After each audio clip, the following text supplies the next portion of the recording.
Atheism is the belief that there is no God. Atheists consider atheism to be the most logical and scientifically based worldview. Conversely, they also believe Christianity to be one of the most illogical worldviews based solely on blind faith. In this video, we will see why atheism is scientifically impossible. We'll consider some scientific evidence for the existence of God. We'll see whether it's Christianity or atheism that truly requires blind faith. And finally, we'll get to the heart of why atheists really refuse to believe in God. Atheists tend to be very confident that their worldview is the most scientifically provable. However, it doesn't take a rocket scientist to see that this simply isn't true. First, consider the fact that one of an atheist's most foundational beliefs is based on a scientific impossibility. That is, that the entire universe as we know it came from nothing on its own. Atheists pride themselves on believing solely in things that can be observably provable. Yet, physics has never once confirmed an instance of something spontaneously arising from nothing. If someone were to leave an empty garage unattended for an indefinite period of time, no matter how much time passed, a car would never form on its own. This sounds so obvious that it's laughable, yet atheists believe that the entire universe spontaneously formed on its own. Along these same lines, one has to consider the theory of biogenesis. According to biogenesis, life can only come from pre-existing life. Life cannot come from non-living material. But not only do atheists believe that something came from nothing when the universe was born, but that at some point in time, life would have had to have come from non-life. While it may contradict atheism, the theory of biogenesis actually agrees with Christianity. The Bible teaches us that all life did in fact come from pre-existing life, and not just any pre-existing life, but the source and creator of all life, God Himself. And this isn't the only scientific evidence for Christianity. Consider the car mentioned earlier. Obviously, it would never spontaneously form itself over time, but the fact that it exists is observable evidence of at least one thing, that the car has a creator. You don't need to have met the creator of the car to know that he exists. You know that he exists because the car exists.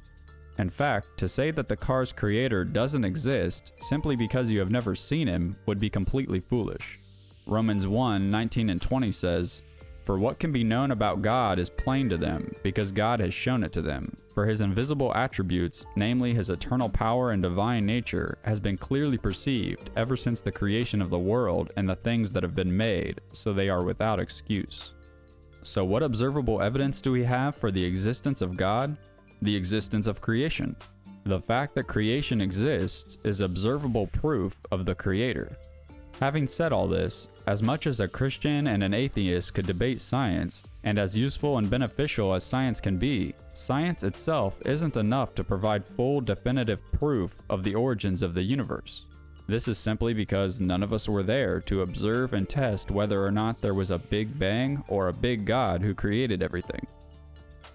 So ultimately, both beliefs have to rely on faith.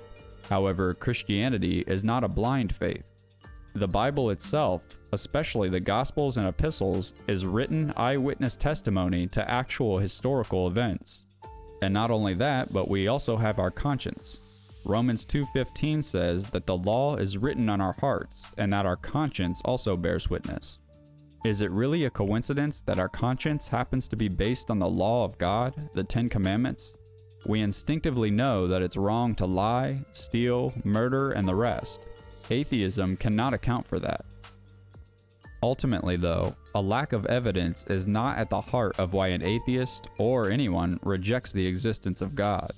Right before Romans 1 tells us that what can be known about God is plain to us by observing creation, verse 18 says, "For the wrath of God is revealed from heaven against all ungodliness and unrighteousness of men, who by their unrighteousness suppress the truth." This is ultimately why the atheist rejects the existence of God. Because we love our sin, we don't want a holy and just God to exist. We would rather just enjoy our sin and convince ourselves that there is no God to hold us accountable, so we suppress the truth. But it is completely foolish to reject the existence of God. The fool says in his heart, "There is no God. They are corrupt. They do abominable deeds. There is none who does good." Rejecting the existence of God is not going to end well for anyone. God is perfectly just, and therefore he will not let any sin go unpunished. But God is also full of love, and he has shown us his love by sending his one and only Son, Jesus, who is fully God and fully man. And Jesus lived the perfect, righteous, and sinless life that we all fail to. Then he voluntarily took the punishment we deserve for our sin and died on the cross in our place. And then he rose from the dead 3 days later, proving that he is who he said he is, and that what he did worked. Then he ascended back into heaven with all power and authority, and commands everyone to repent or turn away from their sin and put their faith in Jesus Christ alone for their salvation. Anyone who does will get to spend eternity in paradise with God. Anyone who rejects God will rightly spend eternity in hell, bearing the punishment for their own sin.